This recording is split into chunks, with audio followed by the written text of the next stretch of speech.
محبوب د وطن لارې دي او لارې دي ښکلې د محبوب د وطن لارې دي نور پې راورېږي مزیدارې دي ښکلې د محبوب د وطن لارې دي او لارې دي ښکلې د محبوب د وطن لارې دي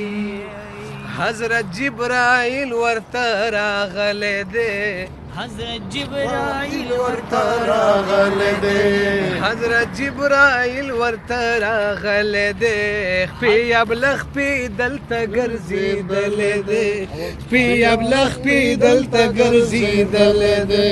ځکه خو یې خاورې خوشبودار دار دارې دي ښکلې د محبوب د وطن لارې دي او لارې دي ښکلې د محبوب د وطن لارې دي نور پې راورېږي مزیدارې دي ښکلې د محبوب د وطن لارې دي او لارې دي ښکلې د محبوب د وطن لارې دي دا اوس مونږ د احد د غره طرف ته روان یو حضور علیه الصلاة والسلام په دې لارو کوڅو ګرځېدو بني اشهل د قبیلې نه مونږ راواوښتو دا د هغو وادیه ده بني اشهل قبیله چې کومه وه